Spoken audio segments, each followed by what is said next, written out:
Imagine imagine a catastrophic world-ending tsunami is just barreling toward the coast. Right, terrifying. Exactly. The ocean floor has literally cracked open. There's this massive wall of water blotting out the horizon.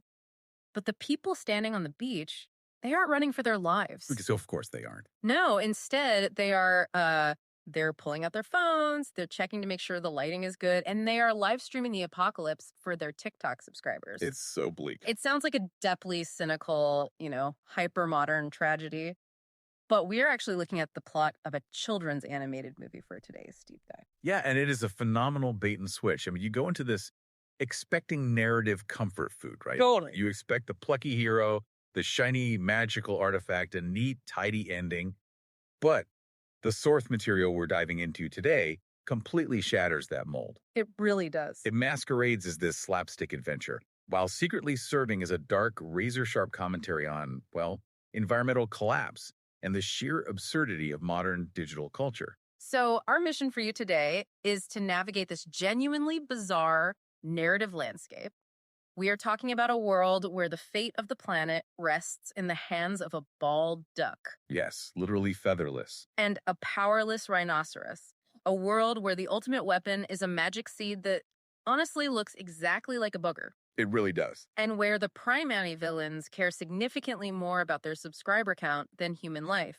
We're going to uncover how this film uses the most absurd humor imaginable to tackle massive, heavy issues like habitat destruction and social media clout chasing. So, okay, let's unpack this because the setup alone throws you right into the deep end. It really throws you in. The story kicks off by establishing these incredibly high stakes through Tauntaun. He's the wise orangutan character, right? Exactly, yeah. Tauntaun predicts a massive world-ending disaster. He foresees a tectonic quake that will create a literal crack in the ocean floor, which triggers a catastrophic tsunami specifically aimed at a place called Bird's Head Island. Which is a real place, or based on one, right? It is, and we shouldn't gloss over that location. In the real world, the Bird's Head Seascape in Papua, Indonesia, is the global epicenter of marine biodiversity. Wow, really? Yeah. It contains over 75% of all known coral species on Earth. See, setting the impending doom there, it really grounds this wacky cartoon in terrifying reality. Exactly. A tsunami hitting that specific ecological gold mine isn't just a local disaster. It represents a fatal blow to global biodiversity. And the only salvation Tauntaun offers is a single magic seed. Just one seed. Right, protected by a winged guardian. And it can only be accessed using a wonderfully cryptic password. A password is great. Quote, "The fruit is ripe." Which is such a bizarrely mundane phrase for an ancient mystical password.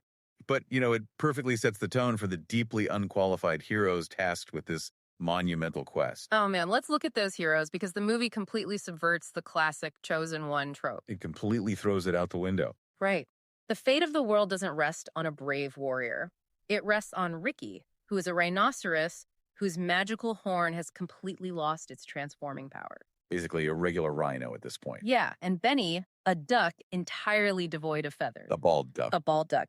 And at one point, Benny miraculously grows a single feather, loses his mind with joy, and then immediately loses it again in a clumsy accident. It's heartbreaking but hilarious. And Tauntaun gives this featherless duck a weapon, but it's just a simple wooden stick from a quote-unquote sacred tree.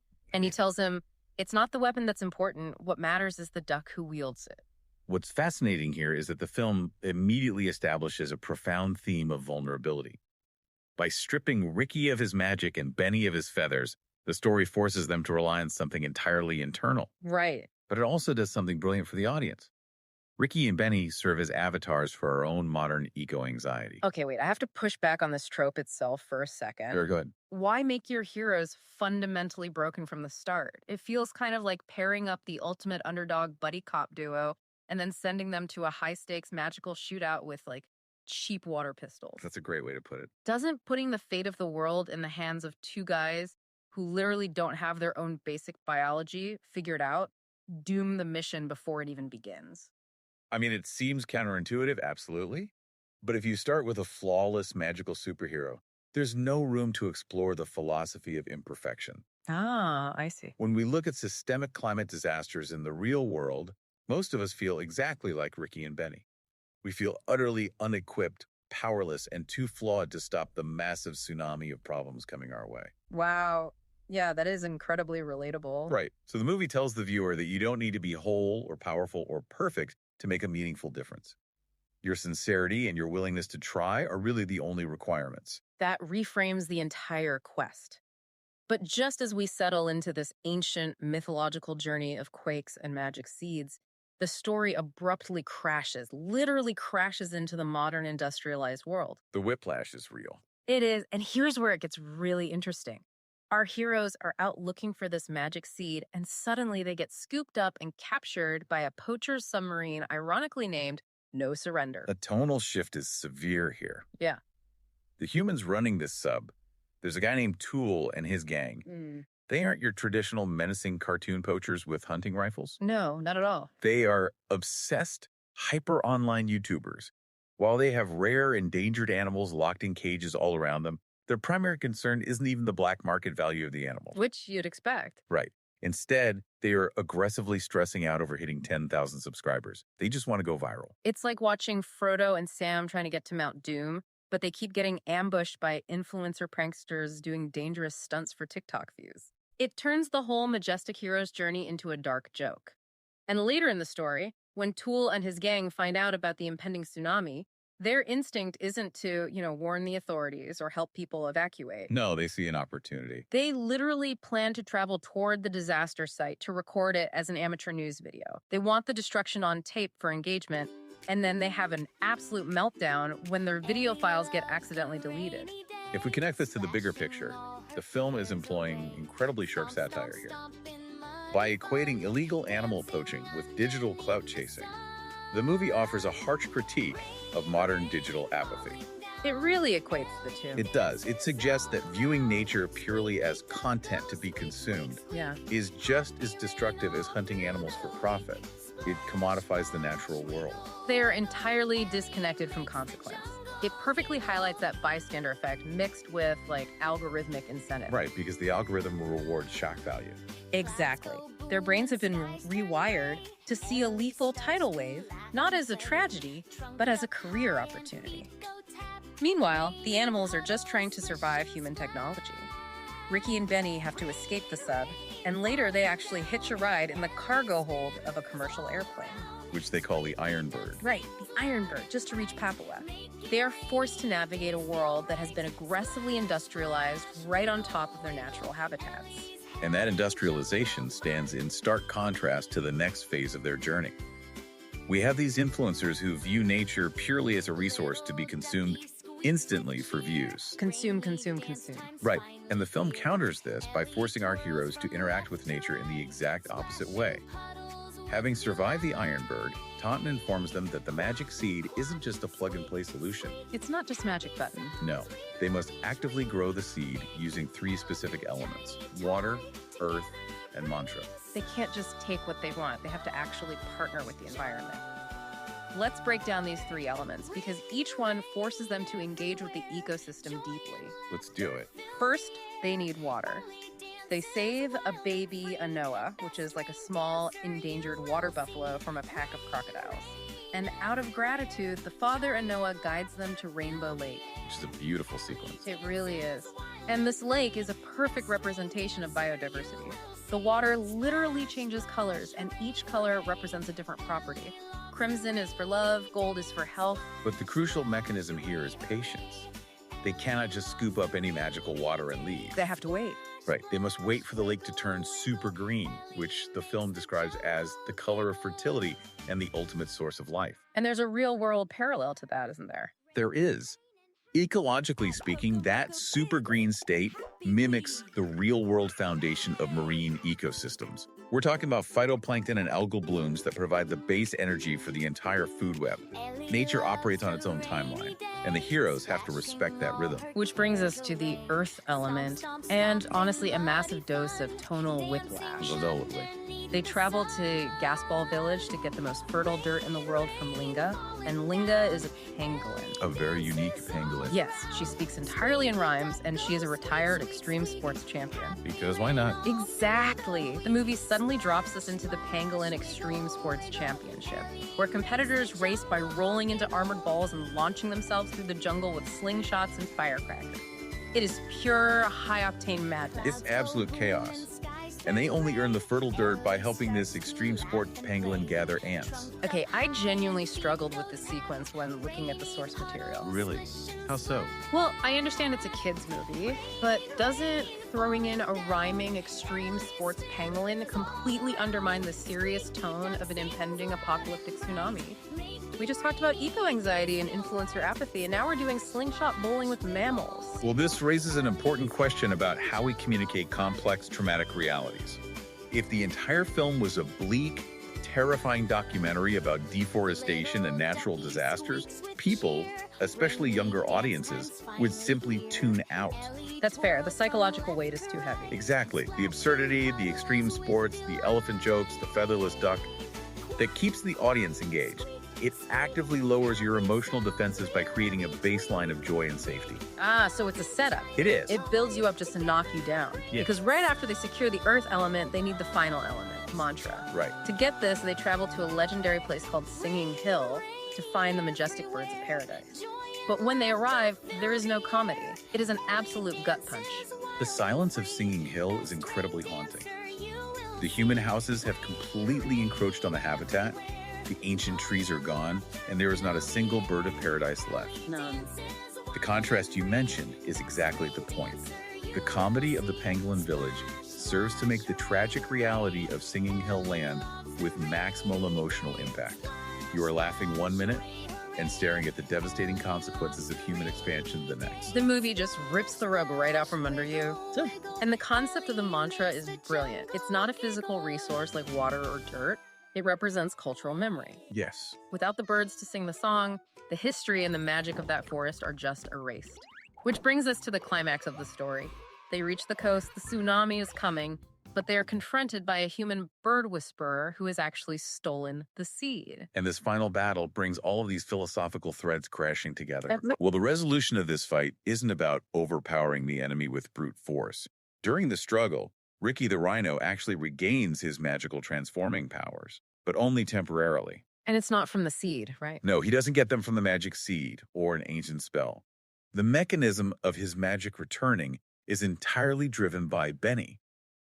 Benny, this ridiculous featherless duck, sincerely shares his spirit and offers absolute selfless friendship in Ricky's moment of need. It pays off that early line. If your intentions are sincere, the power will appear. Exactly. Their internal bond compensates for their external flaws. So they get the seed back, but they still need to grow it to stop the tsunami. And they are missing the mantra element because Singing Hill was destroyed. Right, they're out of options. But then Queen, a young bird of paradise they rescued earlier, who just thought she was a tag-along, she realizes that she is the last singing bird. She is the living embodiment of the mantra. And we have to look at the lyrics of the song she sings. It is not a cheerful, Disney-style magical incantation. No, it's really sad. The mantra is deeply melancholic.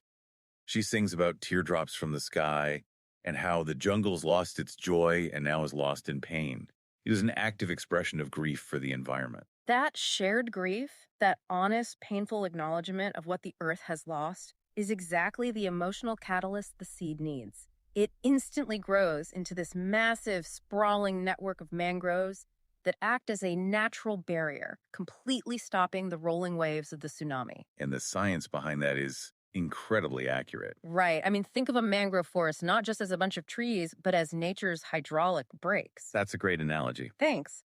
When a massive kinetic force like a tsunami hits it, it's like driving a speeding car into a series of increasingly dense water barrels. The complex, tangled root systems of the mangroves catch the water, creating friction that dissipates the wave's kinetic energy before it can destroy the land behind it. Nature literally heals itself and protects the coast when it is properly nurtured. Which brings us to the aftermath, and arguably the most important thematic moment of the entire story. Oh, absolutely. The disaster is averted. The coast is safe.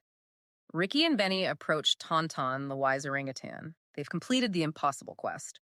So naturally, they ask if the magic seed can finally fix Ricky's broken horn and grow back Benny's feathers. Of course they do. This is the moment. This is where you expect the shiny reward. It's like spending 80 hours beating an incredibly difficult video game, facing all these brutal bosses, and you are waiting for the grand prize, the ultimate glowing armor upgrade that makes you invincible. Except the game hands you a mirror. Exactly. Tauntaun says no. The magic seed only works on plants. It cannot fix their physical bodies. And Tauntaun delivers this incredible, defining line. Every creature is destined to be perfect in their own imperfections. I was genuinely stunned by this ending. It subverts everything we are conditioned to expect from hero narratives. It really does. The grand prize is just learning to love the basic flawed armor you started with. Benny is still a bald duck. Ricky is still a powerless rhino. And what's truly revolutionary is that they accept it. Benny just smiles and says, "That's perfect." The film is intertwining ecological preservation with radical self-acceptance. It's beautiful. You don't need to be flawless, you don't need to be fully feathered, and you don't need to have magical powers to make a massive difference in the world. The world is heavily broken, and so are the heroes, but they can still protect each other. And they don't retire to a peaceful island either. These two beautifully flawed friends realize the fight isn't over. They head west to save the remaining Sumatran rhinos from being senselessly hunted. Their imperfections don't hinder their mission. Their imperfections fuel their empathy. It is a remarkable synthesis of ideas. From the very beginning, the film asks us to look at the severe damage in the world, the cracking ocean floor, the decimated singing hills, the superficial YouTubers prioritizing viral clicks over human compassion. But the antidote it offers isn't some flawless superhero descending from the sky to punch the problem away. The antidote is sincere, deeply flawed individuals doing whatever they can with whatever small, seemingly insignificant booger-like seed they have been handed.